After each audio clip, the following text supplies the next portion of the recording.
Another day of business work being done. Want to touch on a few things. Shout out initially to my friend, old roommate, pretty much a lifelong friend that gave me a suggestion for a inventory management system.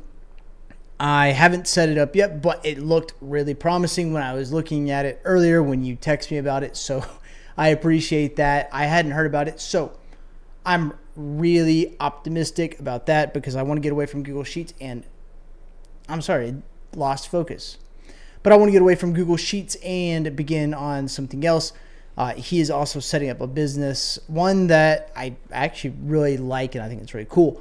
So I hope that works out for him. Though, on my end of things, we did get in a couple more ETBs, booster bundles, and, well, a good amount of inventory.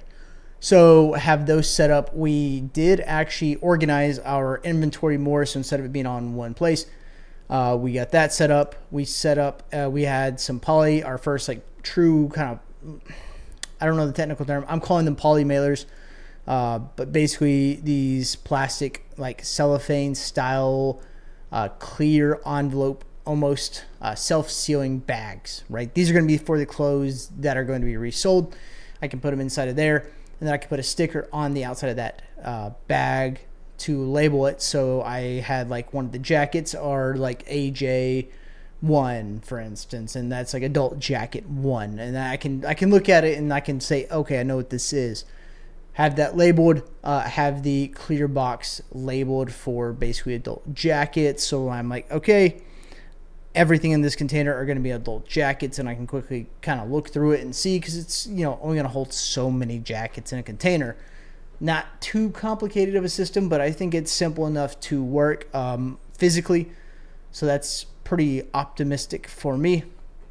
Otherwise, work and things that I'm doing is kind of all over the place. I am having really good results on the TikTok side of things. It is not directly tied into my LLC, and it's not tied into the Gray Season or Grayson's channels directly. This is a spinoff and anonymous one that I'm using to test out a variety of things, especially AI-based image generation and graphics and information. I'm getting pretty good results. I haven't had anything go mega viral, but I'm getting a constant 1 to 10,000 views. And that's, I think, pretty good if you ask me. So I'm pretty happy about that. It does take a little bit of work and some messing around with to get everything ready to go. But so far, so good on that front. It's not making money yet.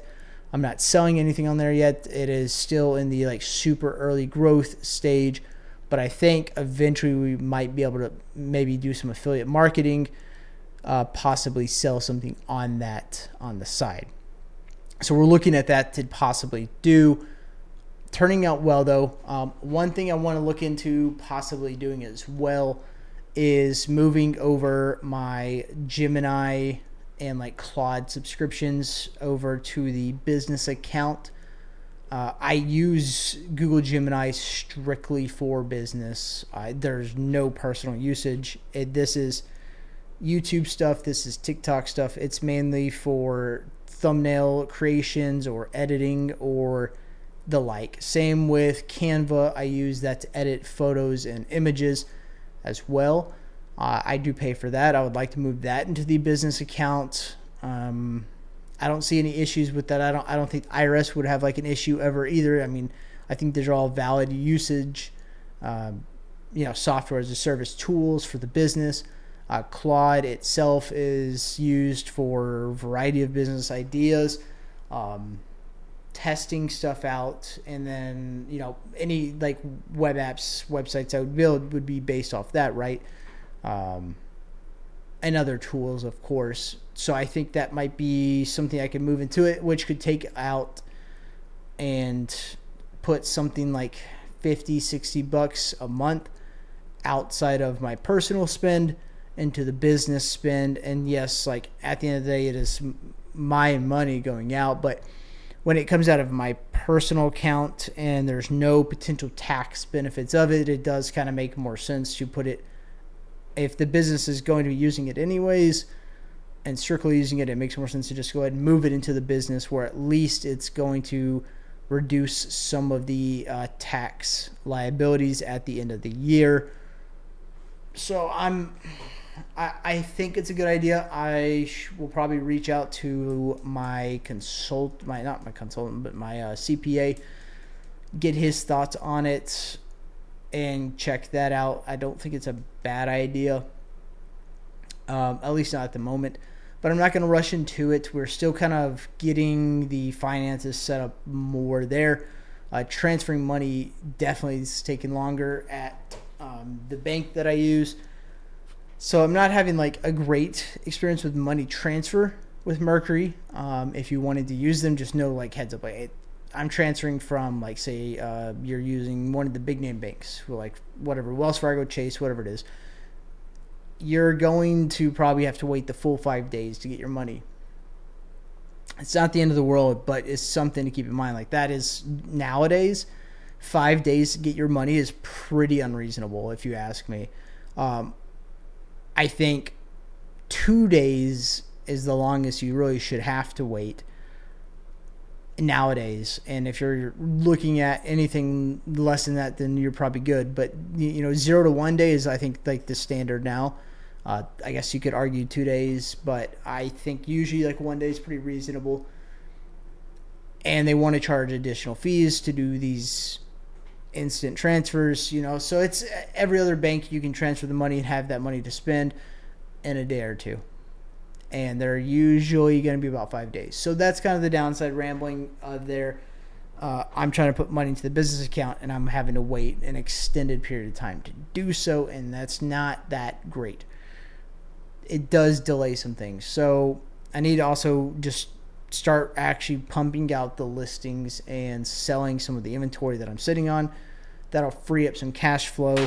I've got some cash that I've got from selling things in person that I need to deposit some of this into the business itself. But since they're an online bank, I'm going to have to transfer it to my personal account and then make this like a contribution to the business, just for like legal means. It's kind of convoluted, but it's what I'm going to have to do. That, or I keep the cash, or at least keep some of it for garage sales, because there's a garage sale Saturday morning that I want to hit, which might have some decent clothes, shoes, and other things that I can pick up and resell. Might be, a decent little opportunity. I'm looking forward to that. I want to hit Goodwill and a couple of the thrift shops this weekend, a Saturday and Sunday, and just try to get some more inventory that is not Pokemon cards. I've got an okay amount there.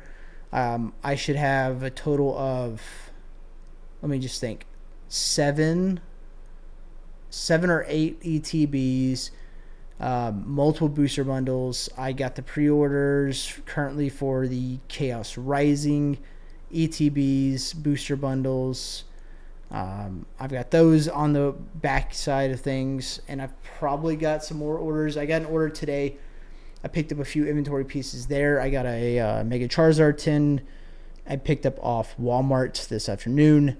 A couple packs at Target I hit. So we've got a decent amount now. Like, we're closing in on of pure IDs, about 100 different inventory IDs.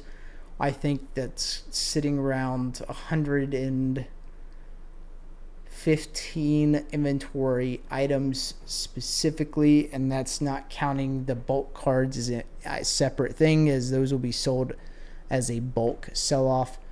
So I think we're doing okay there. Haven't sold anything recently, so revenue-wise is not looking good. We've, what is it? It's $1,200 roughly in unsold inventory, and we've profited about $200 that we're sitting on. So we'll plan it out, right? But I think overall things are going okay. I think for the time and my experience level, I think they're going pretty good. I don't really have anyone teaching me. A lot of this is self-taught or just messing and doing things myself. So I guess we'll figure out how things play out over time. Again, it's the one thing I always got to say. You just one step at a time. I think you just have to do something every day.